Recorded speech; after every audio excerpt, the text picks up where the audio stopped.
DTCP plot కొంటే land appreciation అనేది ఒక లాభం, శ్రీగంధం చెట్ల మీద వచ్చే ఆదాయం మరో లాభం. డబుల్ బెనిఫిట్ ఆఫర్ తో సిర్లసీమ 2. హైదరాబాద్ పార్లమెంట్ టికెట్ పొందినటువంటి కొంపల్లి మాధవిలత మనతో ఉన్నారు. ఆమె అడుగుతాం. మేడం, ముందుగా కంగ్రాచులేషన్స్. ఎలా అనిపిస్తుంది మేడం? పాత బస్తీలో ఒకప్పుడు ఎంఐఎం అడ్డా అంటుంటారు, దాన్ని ఎలా బద్దలు కొట్టబోతున్నారు? ఆ ఇంటి ఆడబడుచుకి సీట్ ఇచ్చి ఆ ఇంటి ఆడబడుచుతోని యుద్ధ ప్రకటన చేయించినట్టుగా భలే సరదాగా ఉంది నాన్న. హాయిగా ఉంది, ధైర్యంగా ఉంది. గెలిచి చూపిస్తాం. చాలా మంది పోటీ పడ్డారు మీ పార్టీల టికెట్ కు సంబంధించి. ఒక మహిళకి ఇవ్వడం, అది కూడా స్ట్రాంగ్ గా అసౌద్దీన్ లాంటి వ్యక్తిని ఓడించడం అనేది చాలా కష్టం అని చెప్పి మీ పార్టీ నేతలు చెప్తున్నారు. ఎటువంటి వ్యూహాలు మీ దగ్గర ఉన్నాయి? అయినా పార్టీ నుంచి చాలా మంది ప్రయత్నించారంటేనే పార్టీ ఎంత మంచి సదుద్దేశంతో ఉందో ఆలోచించండి. ఇంతమంది మాకు టికెట్ కావాలని పార్టీ నుంచి అడిగారు అని అంటే ఎంతమందికి దాన్ని గెలిపించాలనే తపన ఉంది.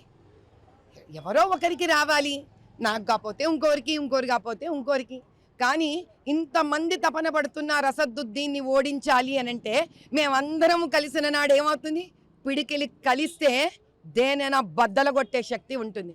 మేమందరం కలిసి పనిచేస్తాం, పిడికిలిగా పనిచేస్తాం. ఈసారి చూపిస్తాంగా భాజపా అంటే ఏంటో. ఒకవైపు మీ పార్లమెంట్ ఇన్ఛార్జి ఉన్నటువంటి రాజా సింగ్ కాస్త అలగతో ఉన్నట్టున్నారు. ఒక కామెంట్ కూడా చేశారు. ఆయన ఎలా తీసుకుంటారు? రాజా సింగ్ ను ఎలా సంజాయిస్తారు? మా తమ్ముళ్ళ తీసుకుంటాను. ఏమైంది? కమెంటేగా. ఆ మాత్రం అనకూడదా? నేను వినకూడదా? ఏమైపోతుంది? పరివారం అన్నాక ఇవన్నీ ఉంటాయి నాయన. ఈరోజు మాకు ఉన్న ప్రప్రథమమైన కార్యక్రమము, మాకు ఇచ్చిన దాయిత్వము, అధిష్టానము గెలిచి చూపించమని. అలాంటప్పుడు అది ముఖ్యం అవ్వాలి నాకు. ఇవన్నీ ఇంట్లో విషయాలు ఏముంది, సరదాగా వెళతాం, మోతీచూర్ లడ్డు తినేస్తాం, హ్యాపీగా ఉంటాం. ఇవన్నీ పట్టించుకోవడాల్సిన సమయం ఇది కాదు. వారు కూడా చాలా సీనియర్ నేత రాజా సింగ్ గారు, వారి ఇంటికి వెళ్ళడం జరుగుతుంది, వారితో కూర్చొని మాట్లాడడం జరుగుతుంది, వారి అభిప్రాయాలు కూడా తీసుకోవడం జరుగుతుంది. అలా అందరితోనూ 7 అసెంబ్లీ కాన్స్టిట్యున్సీలోనూ భాజపా ఎవరెవరైతే సీటు లాస్ట్ టైం అసెంబ్లీకి పోటీ పడడానికి ఇచ్చారో వాళ్ళందరితోనూ కలవడం జరుగుతుంది నాన్న. తప్పకుండా కలిసి చేస్తాం. హమ్ హోంగే కామయాబ్. ఒక మొగాడే పుట్టలేదు ఇప్పటి వరకు, ఒక ఆడది చేయకూడదు అని కొన్ని కామెంట్స్ మీ వైరల్ అవుతున్నటువంటి సిచ్యువేషన్ గతంలో చేసినటువంటి నాయకులు ఉన్నారు, కాళే నరేంద్ర, బద్దం బాలరెడ్డి వంటి నాయకులు, వాళ్ళు ఎవరు కూడా పాత బస్తీలోకి ఎంట్రీ వెళ్ళడానికి వాళ్ళు పెద్దగా ధైర్యం చేయలేరంటారా?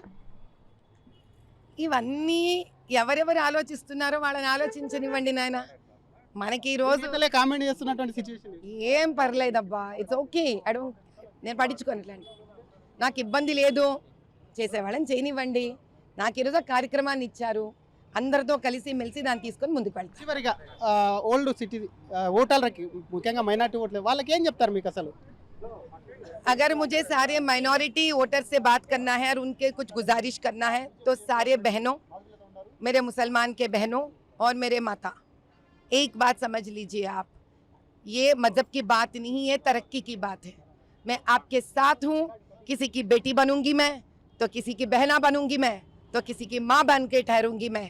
आपके लिए ठहरूंगी, आपकी आवाज के लिए ठहरूंगी, बुलंद ठहरूंगी मैं वो नहीं हूँ जो अपने स्वार्थ के लिए, खुदगर्जी के लिए आपके वोटों के इस्तेमाल करेंगे. मैं वो हूँ जान देकर भी आपके लिए ठहरूंगी.